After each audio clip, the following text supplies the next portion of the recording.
The internet promised a new world, unlimited opportunity, endless innovation, and for a few years investors believed it.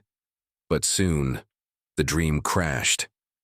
This is the story of the dot-com bubble, the rise and fall of the early internet, the late 1990s.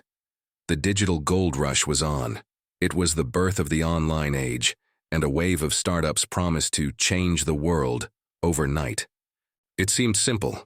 All you needed was a website, a dream, and a few $1 million in investor cash. And everyone wanted in. Your neighbor, your barber, your grandma, they were all day trading tech stocks. The frenzy sent the market soaring over 400% in just a few short years. But there was one tiny detail everyone seemed to ignore: profits. They were nowhere to be found. Companies were celebrated for burning cash, not making it. It was a party built on hype and hope, with zero revenue to back it up. And then, just as quickly as it started, it all fell apart. In March of 2000, the bubble burst. The music stopped.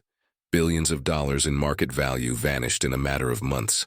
Companies with no profits, the ones that were darlings of Wall Street just weeks before, were gone overnight. The Nasdaq, the tech-heavy index, dropped by a staggering 78%. Fortunes, retirements, and dreams disappeared. The crash was brutal, swift, and unforgiving. But the internet itself didn't die. Out of the wreckage, a new reality emerged. Most of the flashy startups that promised the moon were gone. Their trendy office furniture sold for pennies on the dollar. But a few quiet survivors, names you might recognize, like Amazon, Google, and eBay, began to rebuild. They did something radical. They focused on real customers, real revenue, and creating real, tangible value. They weathered the storm by building something that people actually needed.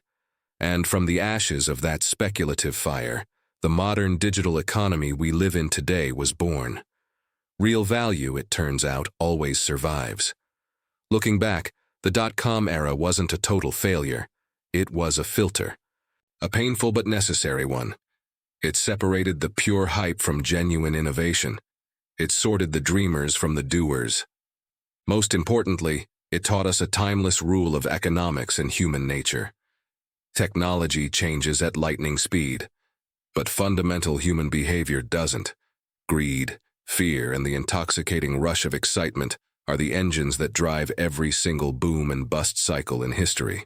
History doesn't just repeat, it rhymes, especially when we forget the lesson. So what's the takeaway?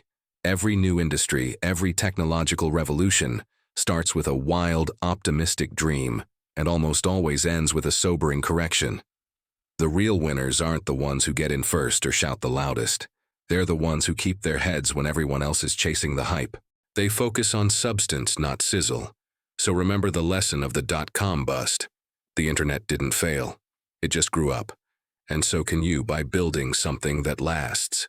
This was episode 3 of How to Survive Any Recession.